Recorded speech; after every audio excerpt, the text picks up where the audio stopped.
sapo kanë firmosur në fakt propozimin pas përfundimit të procesit të marrjes mendimeve nga institucionet përgjithëse, përfshirë këtu organin e akuzës, për amnistinë penale, duke e dërguar këtë propozim për akt ligjor në Këshillin e Ministrave dhe shpresoj shumë shpejt do të kemi miratimin e aktit në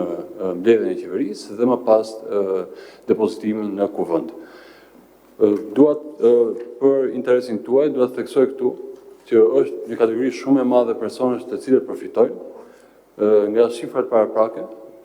të përcjellë edhe nga organi i akuzës, duke përfshirë dhe procedimet e vitit 2024. Do thoya që numri i përfituesve është shumë i lartë, më shumë se 10.000 shtetet shqiptarë të cilët përfitojnë, dhe konkretisht, siç e kemi bërë me dje më herët, janë 1.280 persona të cilët aktualisht janë në sistemin penitenciar, që do të thotë 380 persona përfitojnë lirim të menjëhershëm, më pas 900 të tjerë të cilët përfitojnë ulje dënimi për 2 vepra të cilat konsiderohen të lehta, si ato që lidhen me nenin 134 apo nenin 291, e fundit që ka të bëjë me drejtimin e parregullt të automjetit. Në total, vetëm për vitin 2024, llogaritën 7.711 procedime të regjistruara në organin e akuzës. Pra këto shohen më njëherë pas miratimit të projektligjit për amnisti, dhe ky është një lajm i mirë dhe pa përfshirë këtu edhe të shumë persona të tjerë të cilët janë aktualisht në shërbimin e provës. Pra vërtet kemi një kategori të lartë personash, grupe vulnerabël, duke përfshirë këtu dhe grade të mitur që unë e përmenda më herët, të cilët përfitojnë nga ky akt human, dhe kjo tregon që ne jemi një shoqëri e cila duhet të orientohet më shumë drejt parandalimit, drejt rehabilitimit, drejt reintegrimit dhe të japim një mundësi të dytë dhe të japim më shumë mbështetje personave të cilët për fat keq në moment caktuar bien pre zbatimit represiv të ligjit, dhe nuk është ky qëllimi ynë. Ne një vend, një shoqëri e cila pretendon të jetë pjesë e familjes evropiane së shpejti, duhet së pari të ndryshojë qasjen, duhet të ndryshojë mendsinë dhe të jemi më tepër drejt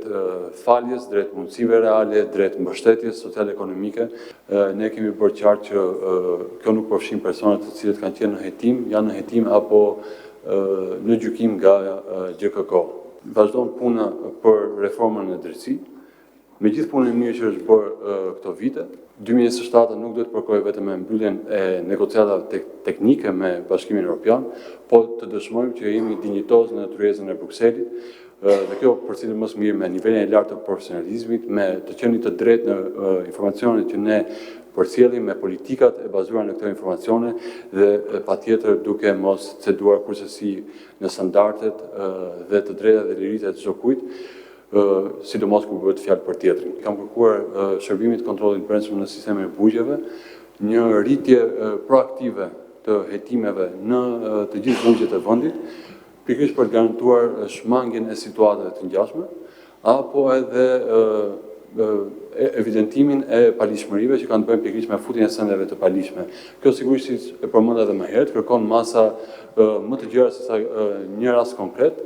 dhe kjo është arsyeja sepse unë kam kërkuar dhe organizimin e një tryeze të rëndësishme, kur do të përfshihen jo vetëm partnerët tanë brenda vendit, por edhe ata të huaj, për të ndihmuar si në kuptim të standardeve, në kuptim të rishikimit të bazës ligjore, por edhe në kuptim të mbështetjes që ka të bëjë fokusi do të jetë siguria.